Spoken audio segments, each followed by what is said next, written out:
Les 6 victimes de l'attaque de l'église de Dablo dans la province du Stan-Matenga ont été inhumées aujourd'hui en fin de matinée. Une population éprouvée et une délégation gouvernementale ont assisté à cette cérémonie d'inhumation. La délégation gouvernementale a été conduite par le ministre d'État, ministre de l'administration territoriale et de la décentralisation, Rasmani Zoundi et Maxime Zango.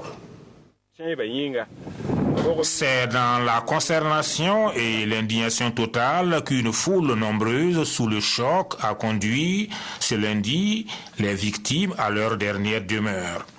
L'abbé Siméon Niampa, 34 ans, et les 5 autres ont été inhumés au cimetière de Dablo au terme d'un hommage émouvant. La délégation du gouvernement a été conduite par le ministre en charge de l'administration territoriale. Nous avons été dépêchés par son Excellence M. Roch-Marc Christian Kaboré, président du FASO, et par le Premier ministre Christophe Dabiré pour venir témoigner à la population de Dablo toute la solidarité, la compassion du gouvernement suite à ce triste événement inqualifiable.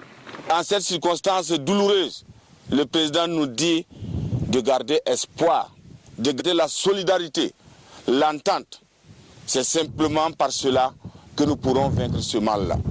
L'Église, fortement affectée mais toujours lucide, a beaucoup prié pour le repos des âmes des disparus. Madame le gouverneur, elle a surtout invité les fidèles chrétiens et au-delà, toute la population à transcender la tragédie.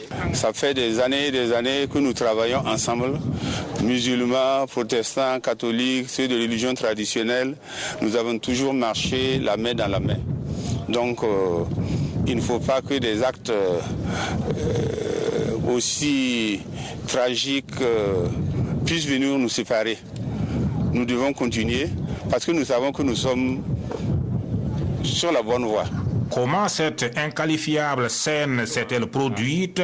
Spectaculaire et ignoble, nous a raconté le premier responsable de la commune. Des gens qui s'étaient proches, ils ont dit qu'ils ont vu 17 motos et ils étaient binomés. Alors ils sont venus dans 4 directions. La première est venue vers l'église, l'autre est venue du côté sud, le nord et l'est. Ils sont venus, mais ils sont rentrés à l'intérieur vraiment du marché et à l'intérieur de la ville. Ils sont venus à l'église, ils sont venus avec 17 motos. Et ils sont arrivés de l'église et ils ont laissé tomber les motos, ils ont commencé à tirer. Maintenant l'église était remplie avec des gens dehors et ceux qui étaient dehors ont commencé vraiment à fuir vers la ville et toutes les drains.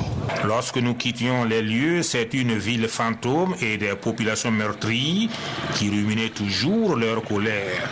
Une église valisée de véhicules brûlés, un marché saccagé, voilà le triste spectacle que les terroristes introuvables ont laissé après leur passage.